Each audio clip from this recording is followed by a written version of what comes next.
According to a new draft plan for the National Terrorism Advisory System, the Department of Homeland Security might start using Facebook and Twitter to publish terror alerts. A 19-page document marked for official use only describes the process that would go on behind the scenes when the government believes terrorists might be threatening Americans.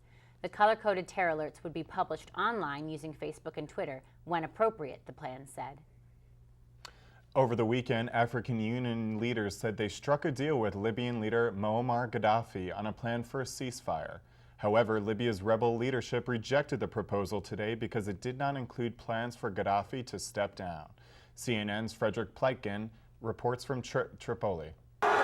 A defiant Muammar Gaddafi waves to crowds of supporters at his compound in Tripoli. The Libyan leader trying to display confidence as many world leaders are calling for him to relinquish power. Gaddafi met with African Union leaders who are on a mission to stop the fighting between his forces and the rebels.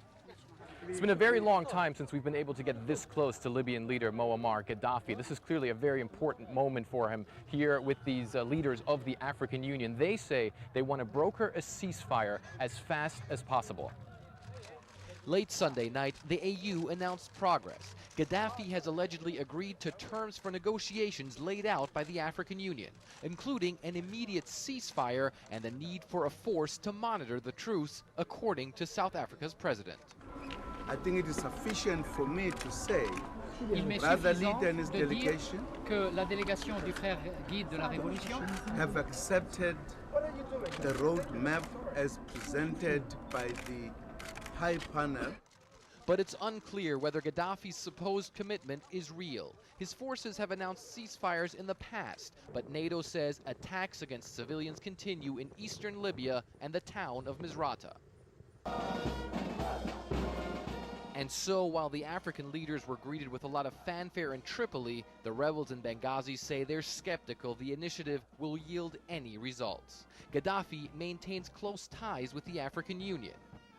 The delegation is also asking the coalition to end its air campaign. Making a call Nous to avons NATO lancé un appel à l'OTAN to cease the bombings. The African Union leaders are set to fly to Benghazi on Monday to hold talks with the rebels. And while few give their initiative much of a chance, Gaddafi supporters staged a celebration for the African delegation anyhow. Fred Pleitgen, CNN, Tripoli. Michelle's sweet Michael Martelly won Haiti's presidential runoff in a landslide, according to preliminary results issued on April 4th by Electoral Council officials. Previously, Martelly made a name for himself through his wild stage shows in which he dressed in drag and entertained crowds with bawdy lyrics. The 50-year-old entertainer transformed himself in the public's eye into a successful businessman, helped along the way by Washington political consultants and hip-hop artist Wyclef Jean.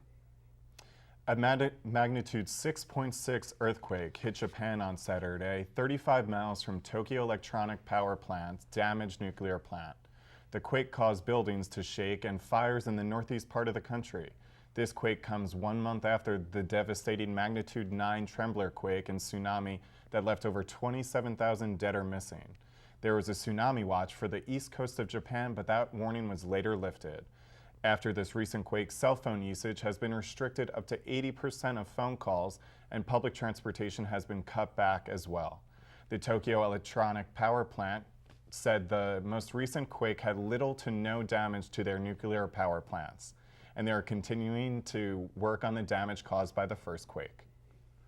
Dozens of tornadoes hit the Midwest region Saturday, knocking the region's 911 phone system offline for 1 hour. A total of 27 tornadoes hit the state of Iowa this weekend. Western Iowa was the hardest hit when a 3/4-mile wide tornado hit Saturday. The Category 3 tornado had wind speeds of 165 miles per hour, equivalent to a Category 5 hurricane. Storm weather caused baseball-sized hail, damaging windshields and hoods. The governor of Iowa declared a state of emergency. There were no reported deaths. The Jewish Student Association is partnering with Hillel for the first Holocaust Remembrance Week from Sunday, April 10th till Friday, April 15th. Idia Asian has more on the story.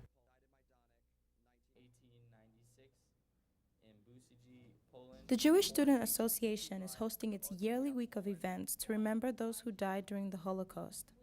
The events kicked off on the 10th with the survivors' account, followed by a 24-hour name reading, which is happening today on the Quad. 1943.